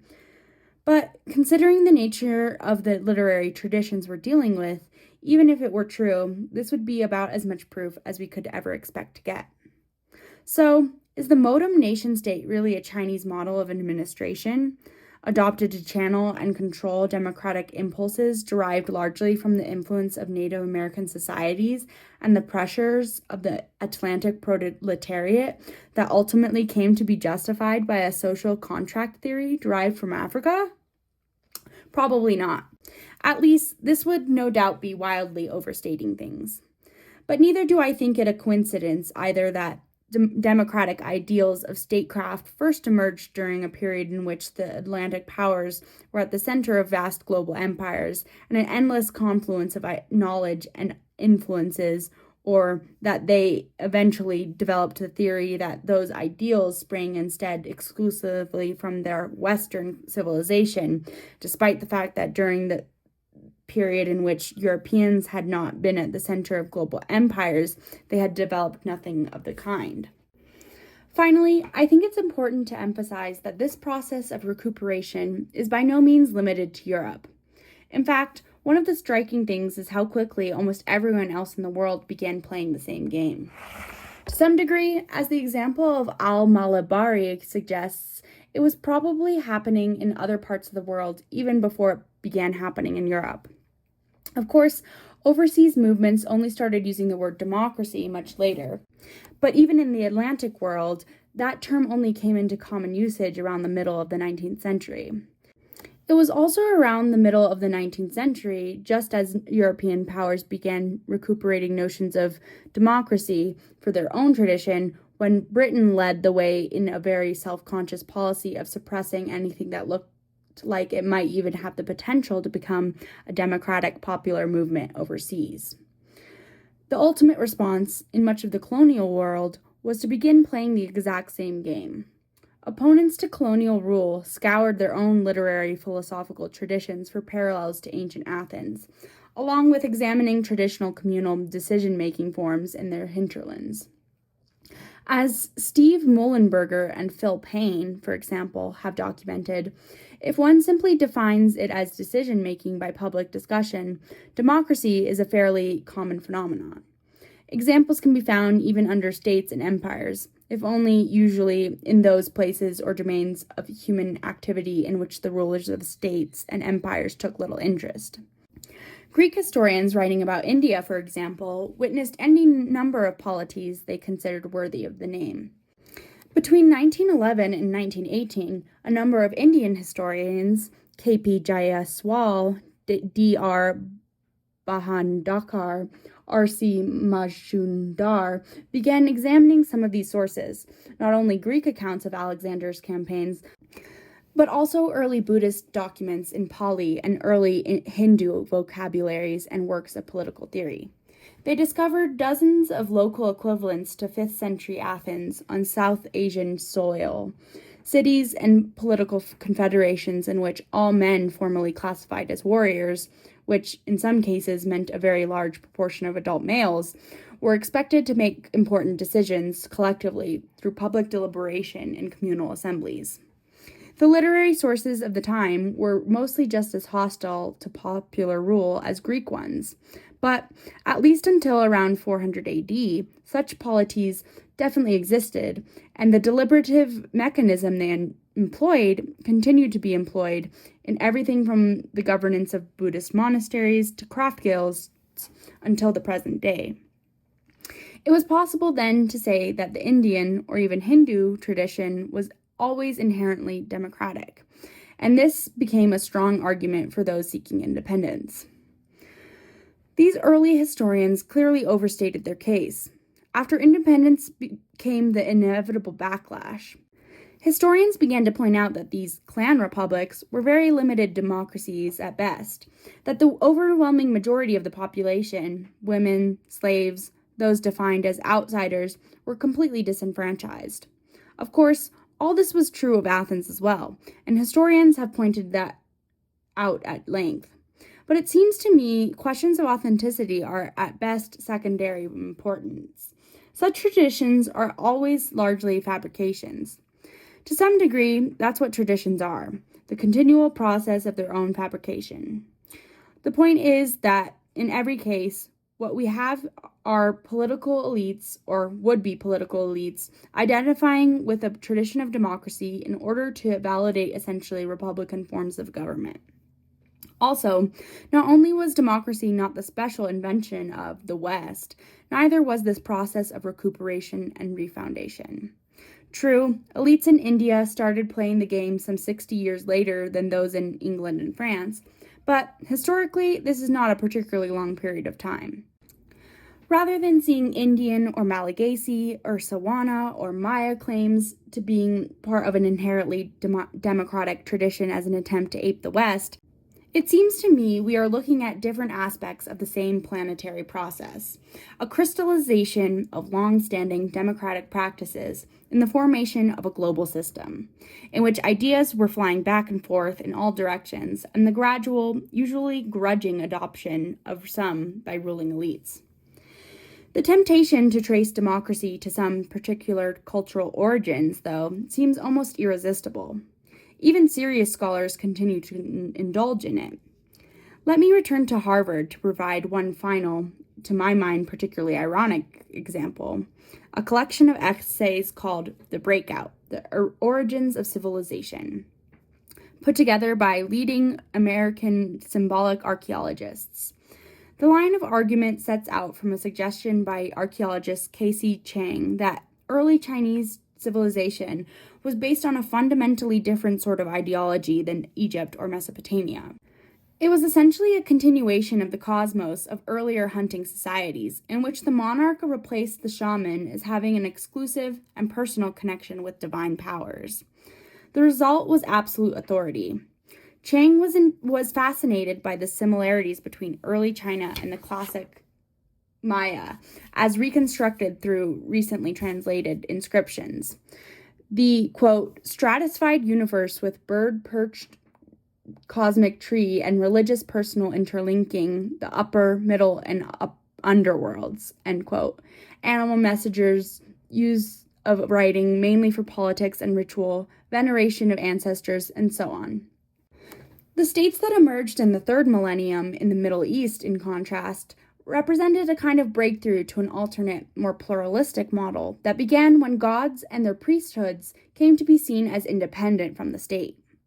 Most of the resulting volume consists of speculations as to what this breakthrough really involved.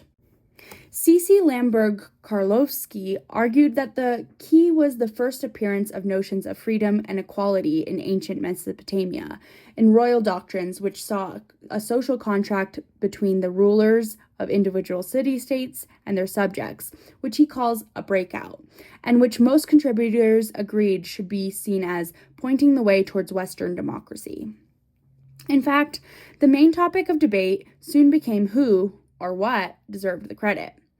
Mason Hammond argued for, quote, the Indo-European origins of the concept of a democratic society, end quote, saying the notions of democracy, quote, did not reach Greece from contact with the Near East or Mesopotamia, where equity and justice were the gift of the ruler, but stemmed from an Indo-European concept of a social organization in which sovereignty might be said to rest not with the chief, but with the council of elders and the assembly of arms-bearing males, end quote. Gordon Wiley, on the other hand, sees democratic urges as arising from the free market, which he thinks was more developed in Mesopotamia than China, and largely absent under Maya kingdoms, where rulers ruled by divine right. Quote, and there is no evidence of any counterbalancing power within the chiefdom or state that could have held him in check, end quote. Linda Shai, the foremost authority on the classic Maya, concurs, adding that this shamanic cosmos, quote, is still alive and functioning today in, quote, modern Maya communities, end quote. Other scholars try to put in a good word for their parts of the ancient world, Egypt, Israel, and Harappan civilization. At times, these arguments seem almost comical parodies of the kind of logic I've been criticizing in historians. Most obviously, the line of reasoning that assumes that if there is no direct evidence for something, it can be treated as if it does not exist. This seems especially inappropriate when dealing with early antiquity, an enormous landscape on which archaeology and linguistics can at best throw open a few tiny windows. For example, the fact that primitive Celts and Germans met in communal assemblies does not in itself prove that communal assemblies have an Indo-European origin, unless, that is, one can demonstrate that stateless societies speaking non-Indo-European languages at the time did not. In fact, the argument seems almost circular, since by primitive, the author seems to mean stateless or relatively egalitarian, and such societies almost by definition cannot be ruled autocratically, no matter what language people speak. Similarly, when characterizing the classic Maya as lacking any form of countervailing institutions, Wiley described even the bloodthirsty Aztecs as less authoritarian owing to their more developed markets, it doesn't seem to occur to any of the authors to wonder what ancient Rome or medieval England might look like if they had to be reconstructed exclusively through ruined buildings and official statements carved in stone. In fact, if my argument is right, what these authors are doing is searching for the origins of democracy precisely where they are least likely to find it, in the proclamations of the states that largely suppressed local forms of self-governance and collective deliberation, and the literary philosophical traditions that justified their doing so. This, at least, would help explain why in Italy, Greece, and India alike, sovereign assemblies appear at the beginnings of written history and disappear quickly thereafter. The fate of the Mayas is instructive here. Sometime in the late first millennium, classic Maya civilization collapsed. Archaeologists argue about the reasons. Presumably, they always will. But most theories assume popular rebellions played at least some role. By the time the Spaniards arrived 600 years later, Mayan societies were thoroughly decentralized, with an endless variety of tiny city-states, some apparently with elected leaders.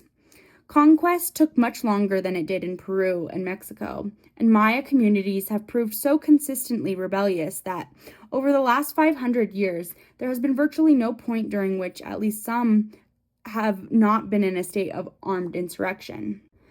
Most ironic of all, the current wave of the global justice movement was largely kicked off by the EZLN, or Zapatista Army of National Liberation, a group of largely Maya-speaking rebels in Chiapas, mostly drawn from campesinos who had resettled in new communities in the Lacandon rainforest. Their insurrection in 1994 was carried out explicitly in the name of democracy, by which they meant something more like Athenian-style direct democracy than the Republican forms of government that have since appropriated the name. The Zapatistas developed an elaborate system in which communal assemblies, operating on consensus, supplemented by women and youth caucuses to counterbalance the traditional dominance of adult males, are knitted together by councils with recallable delegates. They claim it to be rooted in, but a radicalization of, the way that Maya-speaking communities have governed themselves for thousands of years. We do know that most highland Maya communities have been governed by some kind of consensus system since we have records, that is, for at least 500 years. While it's possible that nothing of the sort existed in rural communities during the classic Maya heyday a little over 1,000 years ago, it seems rather unlikely. Certainly, modern rebels make their own views on the classic Maya clear enough. As a Chol-speaking Zapatista remarked to a friend of mine recently, pointing to the ruins of Palenque, quote, "We managed to get rid of those guys. I don't suppose the Mexican government could be all that much of a challenge in comparison," end quote. Part 5. The Crisis of the State. We're finally back then where we began, with the rise of global movements calling for new forms of democracy. In a way, the main point of this piece has been to demonstrate that the Zapatistas are nothing unusual. They are speakers of a variety of Maya languages: Tzeltal, Toholabal, Choi, Tzotzil, Mam, originally from communities traditionally allowed a certain degree of self-governance, largely so they could function as indigenous labor reserves for ranches and plantations located elsewhere, who had formed new, largely multi-ethnic communities in newly opened lands in Lacandon. In other words, they inhabit a classic example of what I've been calling spaces of democratic improvisation, in which a jumbled amalgam of people, most with at least some initial experience of methods of communal self-governance, find themselves in new communities outside the immediate supervision of the state. Neither is there anything particularly new about the fact that they are at the fulcrum of a global play of influences, absorbing ideas from everywhere, and their own example having an enormous impact on social movements across the planet.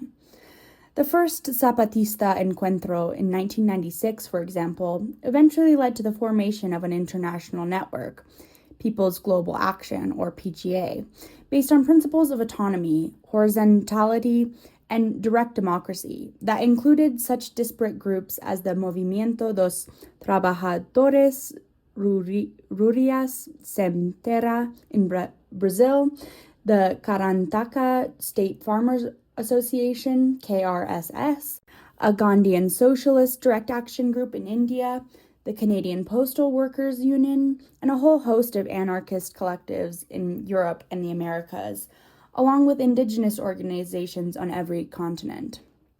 It was PGA, for instance, that put out the original call to action against the WTO meetings in Seattle in November 1999.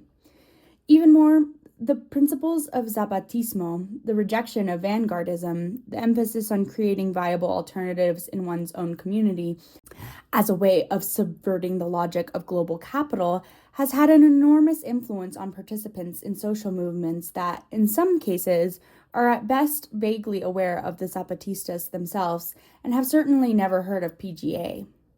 No doubt, the growth of the internet and global communications have allowed the process to proceed much faster than ever before, and allowed for more formal, explicit alliances. But this does not mean we are dealing with an entirely unprecedented phenomenon. One might gauge the importance of the point by considering what happens when it's not borne constantly in mind. Let me turn here to an author whose position is actually quite close to my own.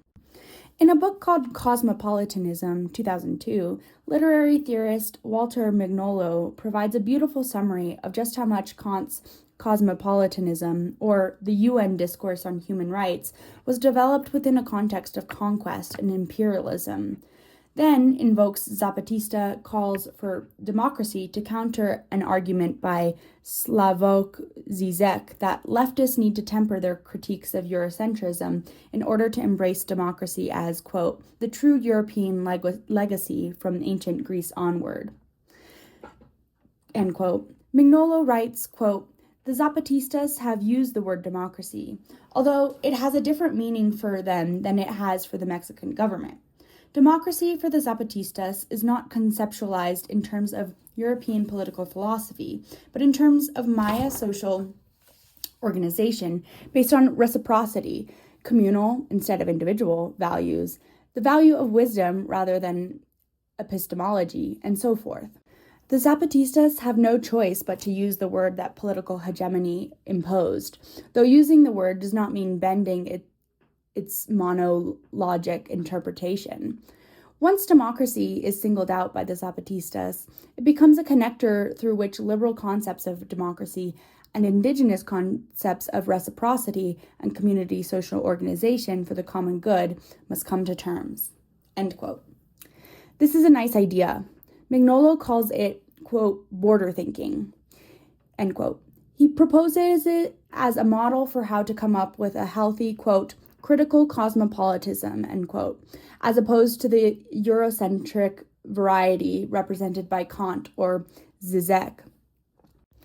The problem, though, it seems to me, is that in doing so, Mignolo himself ends up falling into a more modest version of the very essentializing discourse he's trying to escape. First of all, to say, quote, the Zapatistas have no choice but to use the word, end quote, democracy is simply untrue. Of course they have a choice. Other indigenous-based groups have made very different ones. The Aymara movement in Bolivia, to select one fairly random example, chose to reject the word democracy entirely on the grounds that, in their people's historical experience, the name has only been used for systems imposed on them through violence. They therefore see their own traditions of egalitarian decision-making as having nothing to do with democracy. The Zapatista decision to embrace the term, it seems to me, was more than anything else a decision to reject anything that smacked of politics of identity and to appeal for allies in Mexico and elsewhere, among those interested in a broader conversation about forms of self-organization, in much the same way as they also sought to begin a conversation with those interested in re-examining the meaning of words like revolution. Second, Mignolo, not entirely unlike Lévi-Bruhl, ends up producing yet another confrontation between apples and oranges. He ends up contrasting Western theory and indigenous practices. In fact, Zapatismo is not simply an emanation of traditional Maya practices. Its origins have to be sought in a prolonged confrontation between those practices and, among other things, the idea of local Maya intellectuals, many presumably not entirely unfamiliar with the work of Kant, liberation theologists who drew inspiration from prophetic texts written in ancient Palestine, and mestizo revolutionaries who drew inspiration from the works of Chairman Mao, who lived in China. Democracy, in turn, did not emerge from anybody's discourse. It is as if simply taking the Western literary tradition as one starting point, even for purposes of critique, means authors like Mignolo always somehow end up trapped within it. In reality, the, quote, word that political hegemony imposed, end quote, is in this case itself a fractured compromise. If it weren't, we would not have a Greek word originally coined to describe a form of communal self-governance applied to representative republics to begin with. It's exactly this contradiction the Zapatistas were seizing on. In fact, it seems impossible to get rid of. Liberal theorists do occasionally evince a desire to simply brush aside Athenian democracy entirely, to declare it irrelevant and be done with it. But for ideological purposes, such a move would be simply inadmissible. After all, without Athens, there would be no way to claim that the Western tradition had anything inherently democratic about it.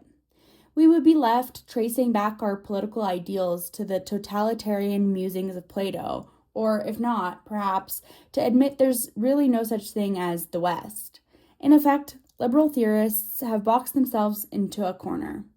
Obviously, the Zapatistas are hardly the first revolutionaries to have seized on this contradiction, but their doing so has found an unusually powerful resonance, this time in part because this is a movement of a profound crisis of the state. The impossible marriage. In its essence, I think the contradiction is not simply one of language. It reflects something deeper.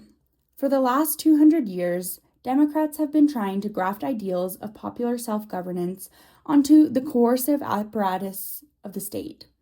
In the end, the project is simply unworkable. States cannot, by their nature, ever truly be democratized. They are, after all, basically ways of organizing violence. The American Federalists were being quite realistic when they argued that democracy is inconsistent with a society based on inequalities of wealth, since, in order to protect wealth, one needs an apparatus of coercion to keep down the very mob that democracy would empower. Athens was a unique case in this respect because it was, in effect, transitional. There were certain inequalities of wealth, even arguably a ruling class, but there was virtually no formal apparatus of coercion. Hence, there's no consensus among scholars whether it can really be considered a state at all. It's precisely when one considers the problem of the modern state's monopoly of coercive force that the whole pretense of democracy dissolves into a welter of contradictions. For example, while modem elites have largely put aside the earlier discourse of the mob as a murderous great beast, the same imagery still pops back in almost exactly the form it had in the 16th century, the moment anyone proposes democratizing some aspects of the apparatus of coercion. In the US, for example, advocates of the fully informed jury movement who point out that the Constitution actually allows juries to decide on questions of law, not just of evidence, are regularly denounced in the media as wishing to go back to the days of lynchings and mob rule. It's no coincidence that the United States, a country that still prides itself on its democratic spirit, has also led the world in mythologizing, even deifying, its police. Francis Dupois-Derry has coined the term political agoraphobia to refer to the suspicion of public deliberation and decision-making that runs through the Western tradition, just as much in works of Constant, Sayes, or Madison as in Plato or Aristotle. I would add that even the most impressive accomplishments of the liberal state, its most genuinely democratic elements, for instance, its guarantees on freedom of speech and freedom of assembly, are premised on such agoraphobia. It is only once it becomes absolutely clear that public speech and assembly is no longer itself the medium of political decision-making, but at least an attempt to criticize, influence, or make suggestions to political decision-makers, that they can be treated as sacrosanct. Critically, this agoraphobia is not just shared by politicians and professional journalists, but in large measure by the public itself. The reasons, I think, are not far to seek. While liberal democracies lack anything resembling the Athenian agora, they certainly do not lack equivalents to Roman circuses. The ugly mirror phenomenon, by which ruling elites encourage forms of popular participation that continually remind the public just how much they are unfit to rule, seems, in many modern states, to have been brought to a condition of unprecedented perfection. Consider here, for example, the view of human nature one might derive, generalizing from the experience of driving to work on the highway, as opposed to the view one might derive from the experience of public transportation. Yet the American, or German, love affair with the car was the result of conscious policy decisions by political and corporate elites beginning in the 1930s. One could write a similar history of the television, or consumerism, or, as Polanyi long ago noted, the market. Jurists, meanwhile, have long been aware that the coercive nature of the state ensures that democratic constitutions are founded on a fundamental contradiction. Walter Benjamin summed it up nicely by pointing out that any legal order that claims a monopoly of the use of violence has to be founded by some power other than itself, which inevitably means by acts that were illegal according to whatever system of law came before. The legitimacy of a system of law, thus, necessarily rests on acts of criminal violence. American and French revolutionaries were, after all, by the law under which they grew up, guilty of high treason. Of course, sacred kings from Africa to Nepal have managed to solve this logical conundrum by placing themselves, like God, outside the system. But as political theorists from Agamben to Negri remind us, there is no obvious way for the people to exercise sovereignty in the same way. Both the right-wing solution, constitutional orders, are founded by and can be set aside by inspired leaders, whether founding fathers or Führers who embody the popular will, And the left-wing solution, constitutional orders usually gain their legitimacy through violent popular revolution, lead to endless practical contradictions. In fact, as sociologist Michael Mann has hinted, much of the slaughter of the 20th century derives from some version of this contradiction. The demand to simultaneously create a uniform apparatus of coercion within every piece of land on the surface of the planet, and to maintain the pretense that the legitimacy of that apparatus derives from the people, has led to an endless need to determine who precisely the people are supposed to be. In all the varied German law courts of the last 80 years, from Weimar to Nazi to Communist DDR to Bundesrepublik, the judges have used the same opening formula. In Namen des Volks, in the name of the people. American courts prefer the formula, the case of the people versus X. In other words, the people must be evoked as the authority behind the allocation of violence, despite the fact that any suggestion that the proceedings be in any way democratized is likely to be greeted with horror by all concerned. Mann suggests that pragmatic efforts to work out this contradiction, to use the apparatus of violence to identify and constitute a people that those maintaining that apparatus feel are worthy of being the source of their authority, has been responsible for at least 60 million murders in the 20th century alone. It is in this context that I might suggest that the anarchist solution, that there really is no resolution to this paradox, is really not all that unreasonable. The democratic state was always a contradiction. Globalization has simply exposed the rotten underpinnings by creating the need for decision-making structures on a planetary scale where any attempt to maintain the pretense of popular sovereignty, let alone participation, would be obviously absurd. The neoliberal solution, of course, is to declare the market the only form of public deliberation one really needs, and to restrict the state almost exclusively to its coercive function.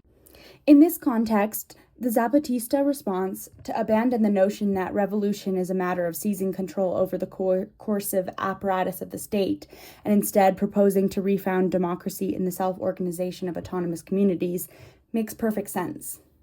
This is the reason an otherwise obscure insurrection in southern Mexico caused such a sensation in radical circles to begin with. Democracy, then, is for the moment returning to the spaces in which it had originated, the spaces in between. Whether it can then proceed to engulf the world depends perhaps less on what kind of theories we make about it, but on whether we honestly believe that ordinary human beings, sitting down together in deliberative bodies, would be capable of managing their own affairs as well as elites, whose decisions are backed up by the power of weapons, are of managing it for them, or even whether, even if they wouldn't, they have the right to be allowed to try. For most of human history, faced with such questions, professional intellectuals have almost universally taken the side of the elites. It is rather my impression that, if it really comes down to it, the overwhelming majority are still seduced by the various ugly mirrors and have no real faith in the possibilities of popular democracy. But perhaps this too could change.